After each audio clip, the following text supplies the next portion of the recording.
Welcome to Kenton's videos. Enjoy the video. You start by confirming which ID Rpsc requires and open the application portal. This matters because the live photo must match your uploaded ID.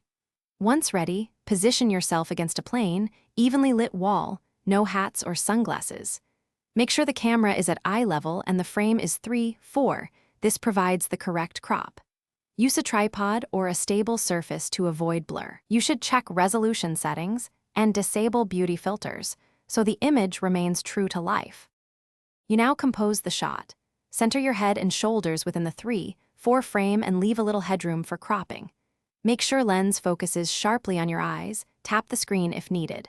Adopt a neutral expression. This ensures consistent identity verification while keeping posture relaxed. Once the camera autofocus locks, use a self-timer or remote to avoid movement when pressing the shutter. Then immediately review the image for clarity, shadows, and alignment before proceeding to the live capture step. You take several live photos and pick the sharpest, most neutral one. Redundancy saves time if the portal rejects an image.